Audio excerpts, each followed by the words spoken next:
Bonjour à tous, je m'appelle donc Marie Sapon, je suis doctorante en biomécanique dans le CWD VetLab. Donc, je vais vous présenter aujourd'hui une étude qui porte sur le développement d'un système embarqué pour l'analyse de l'effet du cavalier sur la biomécanique du cheval monté et son application à la création d'une selle connectée. Donc, cette étude a été menée par le VetLab qui regroupe l'École nationale vétérinaire d'Alfort, CWD, ainsi que l'Université Claude Bernard Lyon 1. Donc, tout d'abord, en mouvement, le dos du cheval subit des changements de morphologie importants. Se pose dès lors la question de l'effet de la rigidité de l'arçon de la selle ou bien de la présence du cavalier sur ce mouvement. La prise en compte du confort du cheval doit faire partie intégrante de la conception de la selle.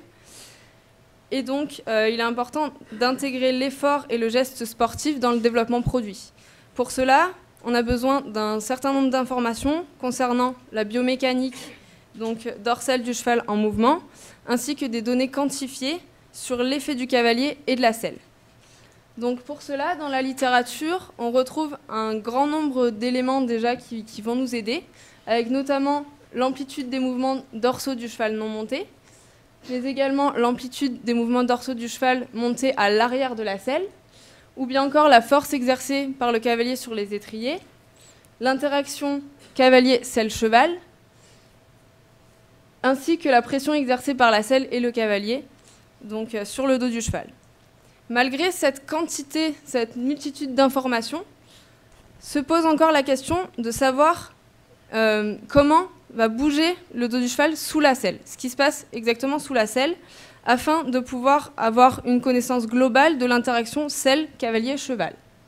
Donc pour cela, il y a un projet qui a été mis en place, le projet Saddle in Motion, qui a pour objectif d'améliorer les connaissances sur la biomécanique dorsale des chevaux montés lors de l'effort sportif afin d'améliorer le confort et la performance ainsi que la prévention des dorsalgies.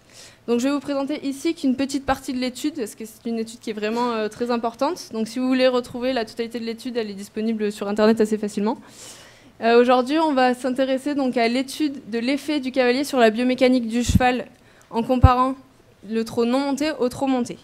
Donc les hypothèses sont que la présence du cavalier vont altérer l'amplitude de mouvement de la ligne dorsale du cheval, ainsi que modifier les angles de protraction-rétraction des membres du cheval.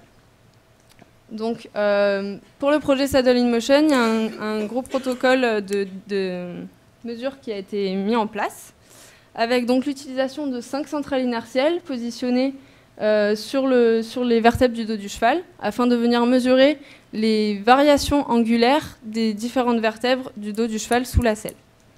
Voir comment le cheval va bouger sous la selle. L'utilisation d'un tapis capteur de pression va permettre de mesurer la répartition des pressions sous la selle. L'utilisation de capteurs de force dans les étrivières va permettre de mesurer la force appliquée par le cavalier sur chacun de ses étriers droit et gauche. Et pour finir, donc un système de cinématique en 2 dimensions a permis de mesurer les mouvements des membres ainsi que les mouvements de la position du cavalier. Donc la comparaison du trot non monté au trot monté a été effectuée sur 3 chevaux avec 80 foulées enregistrées dans chacune des conditions. Donc la vitesse moyenne a été standardisée entre les 2 conditions pour avoir une bonne répétabilité, avec un trot de 3,9 mètres par seconde donc, dans les 2 conditions. Au niveau des résultats, donc, on a pu montrer avec cette étude, on a pu quantifier l'effet du cavalier sur les mouvements du cheval. Donc, au niveau des variations angulaires entre les différentes vertèbres, on va voir qu'au niveau de l'assise du cavalier, donc ici, on va avoir une forte diminution de la mobilité du dos du cheval sous l'assise du cavalier avec une diminution de 33% entre T12 et T16 et une diminution de 26% de la mobilité entre T16 et L2. On a pu constater également un report de cette mobilité en partie crâniale, donc à l'avant de la selle, avec une augmentation de 168% de la mobilité entre T6 et T12. Avec également une augmentation des mouvements de protraction-rétraction des membres du cheval, que ce soit des membres antérieurs ou postérieurs, de 7%, en accord avec une étude qui a été menée par De Kock en 2004. Donc l'utilisation de centrales inertielles, en plus de quantifier les mouvements du dos du cheval, a permis, synchronisé donc, à l'enregistrement cinématique en 2 dimensions, nous a permis, grâce aux accélérations, aux signaux d'accélération triaxiale et la vitesse angulaire, pareil dans les 3 axes, nous a permis donc de détecter différents événements. Donc on a pu voir qu'à partir de ces signaux, on pouvait reconnaître les différentes foulées, ainsi que des mouvements un peu plus spécifiques, comme par exemple des mouvements typiques des phases de saut, avec la poussée des postérieurs, la phase de suspension lors du saut, reconnaître également le posé des antérieurs ou le posé des postérieurs lors de la réception.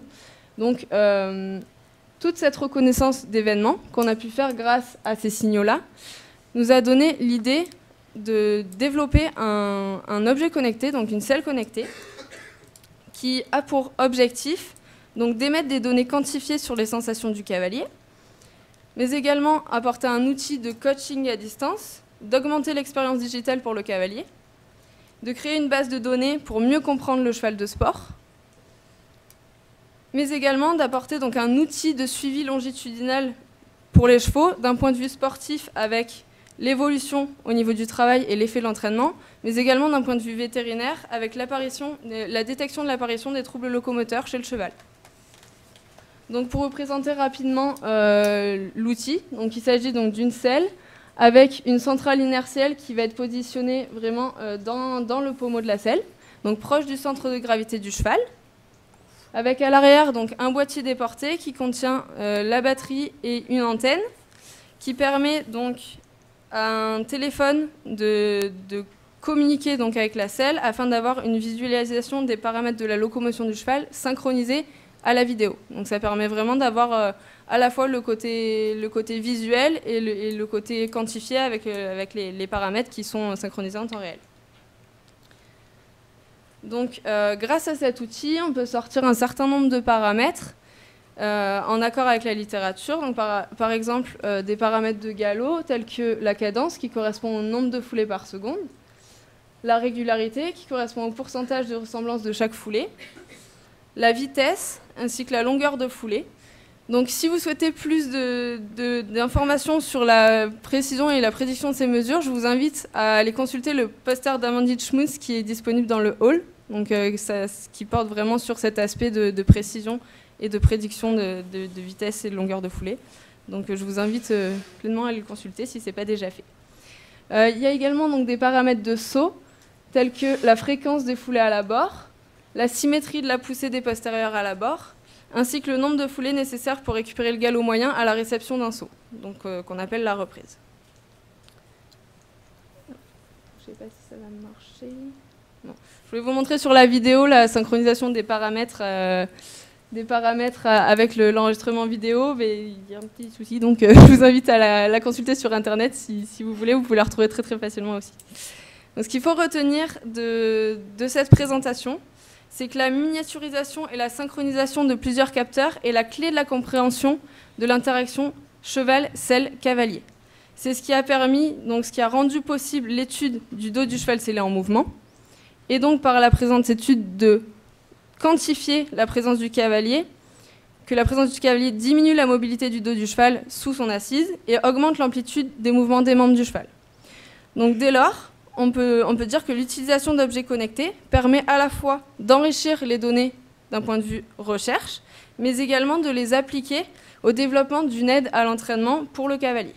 Donc vraiment, l'objet connecté peut permettre les deux aspects, aussi bien recherche que outil pour le cavalier. Voilà.